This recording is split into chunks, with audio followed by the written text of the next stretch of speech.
Pour vos portails et garde-corps, faites le choix de Finalu Clos 2000. Votre spécialiste depuis plus de 25 ans, zone artisanale de la tannerie à Ancerville. Contactez-nous pour vos études et rénovations 03 29 75 22 25 ou sur clos2000.fr.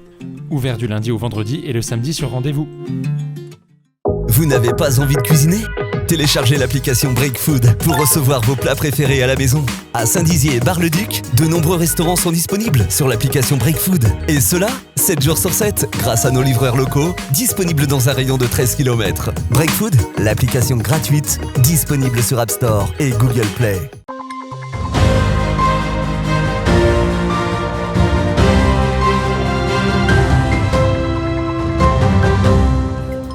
Le projet de fusion entre l'hôpital André-Breton et le centre hospitalier Geneviève de Gaulle-Antonios fait réagir l'opposition à Saint-Dizier, un sujet qui fait débat depuis octobre 2020.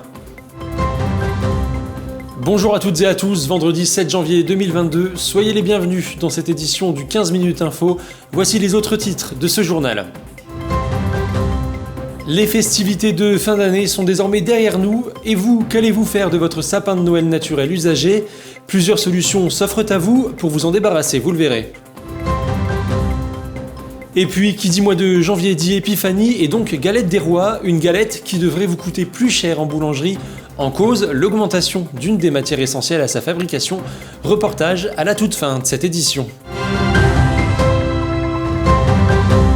Voici donc pour les titres, je l'évoquais il y a quelques instants, le projet de fusion entre l'hôpital André-Breton et le centre hospitalier Geneviève de Gaulle-Antonios fait réagir l'opposition à Saint-Dizier, une situation assez floue qui interroge, c'est le cas notamment de Laurent Daval. Il répond au micro d'Alison Godefroy, écoutez. Pourquoi cette fusion ? Est-ce qu'on n'a pas voulu reprendre la balle au bond après ce déclassement pour vouloir fusionner, accélérer ce processus ? Moi, je suis un peu surpris. J'aimerais avoir des éclaircissements. Or, ce qui domine dans cette affaire, c'est l'opacité. C'est-à-dire qu'on n'a jamais été vraiment consultés, nous, les élus de l'opposition.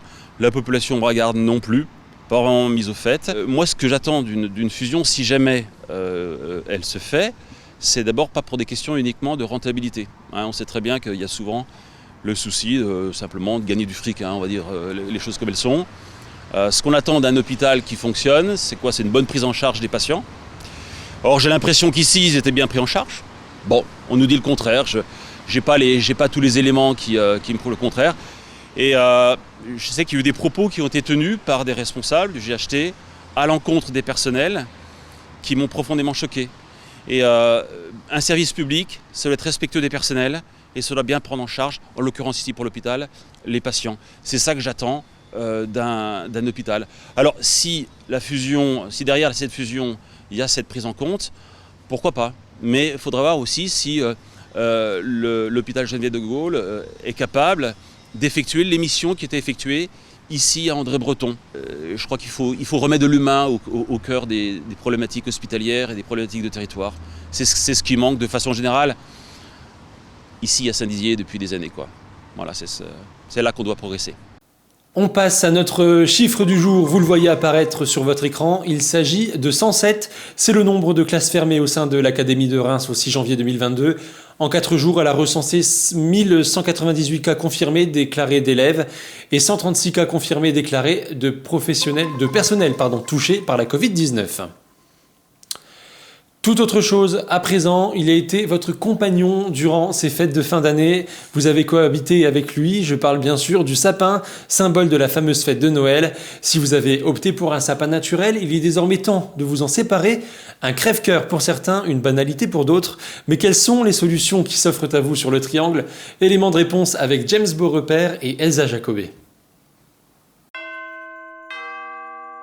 Il a embelli votre intérieur et fait rayonner la magie de Noël pendant les fêtes de fin d'année. Mais désormais, il est temps de vous séparer de votre beau roi des forêts. À Saint-Dizier, 5 points de collecte en libre accès ont été installés jusqu'au 20 janvier. À Vitry-le-François, les services de la ville récupéreront vos sapins directement devant chez vous dans la nuit du 13 au 14 janvier.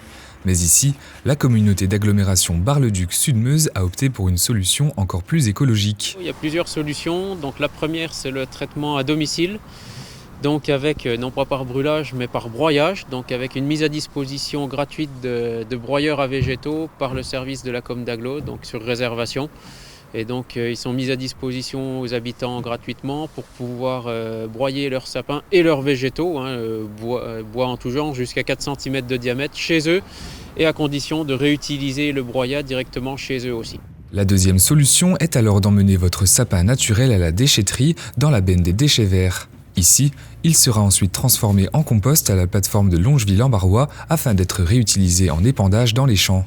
Mais attention toutefois, plusieurs conditions sont à respecter pour déposer votre résineux. Ce qui est très important par contre, c'est de bien débarrasser le sapin de toutes ces guirlandes, boules, décorations. Et si on utilise le sac à sapin, de bien l'enlever du sac parce que le sac, lui, n'est pas compostable la plupart du temps. Alors le sac à sapin, c'est une initiative qui a été mise en place par des associations, donc c'est à but caritatif. Et donc le sac à sapin sert à stocker le sapin, surtout à éviter de mettre les aiguilles plein la maison quand on va le sortir. Alors le sac à sapin, il est en vente dans toutes les grandes surfaces. Voilà. Et par contre, il faut bien penser à l'enlever et à le mettre après à la poubelle. Alors maintenant c'est un emballage, donc on peut le mettre dans la poubelle jaune. Tous les choix s'offrent désormais à vous pour vous débarrasser de votre sapin, des choix écologiques et naturels en accord avec le respect de l'environnement. Et un peu de gastronomie à présent pour terminer ce journal. Comme chaque année, le début du mois de janvier est marqué par l'arrivée de la traditionnelle galette des rois, symbole de l'épiphanie. La galette à la frangipane est aussi un dessert très apprécié des Français. Mais cette année, les boulangeries sont frappées par la hausse des prix du beurre. Mais alors, quelles en sont les répercussions sur la galette ? Un reportage de James Beaurepaire. On la reconnaît à sa forme ronde et à son quadrillage bien particulier. Comme il est de coutume, la galette des rois fait son grand retour en ce début du mois de janvier pour fêter l'épiphanie. À cette occasion, la boulangerie de Goutin à Saint-Dizier nous ouvre ses portes afin de découvrir les secrets de fabrication de sa galette à la frangipane. Donc on commence par faire du feuilletage. Donc ça on le fait la veille, le feuilletage, pour qu'il soit bien reposé en fait. Après on fait la crème d'amande, crème pâtissière. On fait notre frangipane, l'assemblage de crème d'amande et crème pâtissière. Et après donc on garnit les galettes comme vous venez de le voir. On les laisse 24 heures au froid avant de les cuire.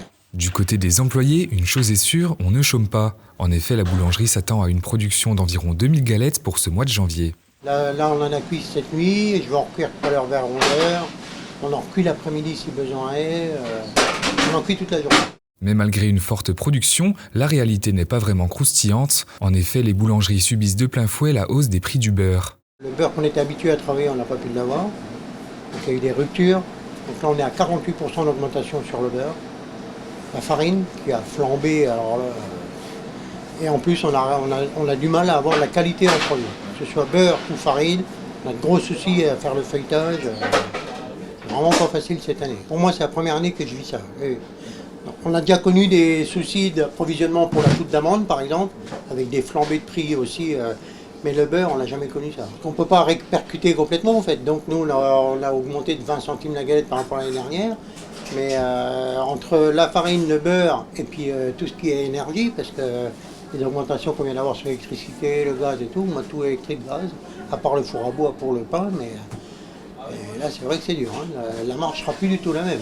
Malgré cela, on ne perd pas le moral puisque l'engouement est toujours le même pour la fameuse galette. À noter également que la boulangerie de Goutin fait un don de 50 centimes d'euros par galette achetée qui seront reversés à l'association Les Parents d'Hugo. Ainsi se termine cette édition du 15 minutes info. Tout de suite, vos prévisions météo avec Manon Grosset. Demain, à cette même place, vous retrouverez James Beaurepaire. L'intégralité de ces reportages sera retrouvée sur nos différentes plateformes. Belle soirée à tous.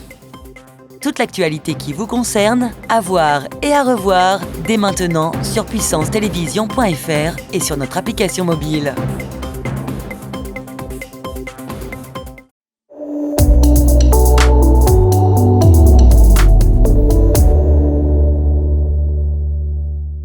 Bonsoir à tous, on commence par la carte de France. Demain, le temps sera majoritairement pluvieux, avec quelques éclaircies à Bordeaux, Bastia et Toulouse, et un ciel largement dégagé à Nice.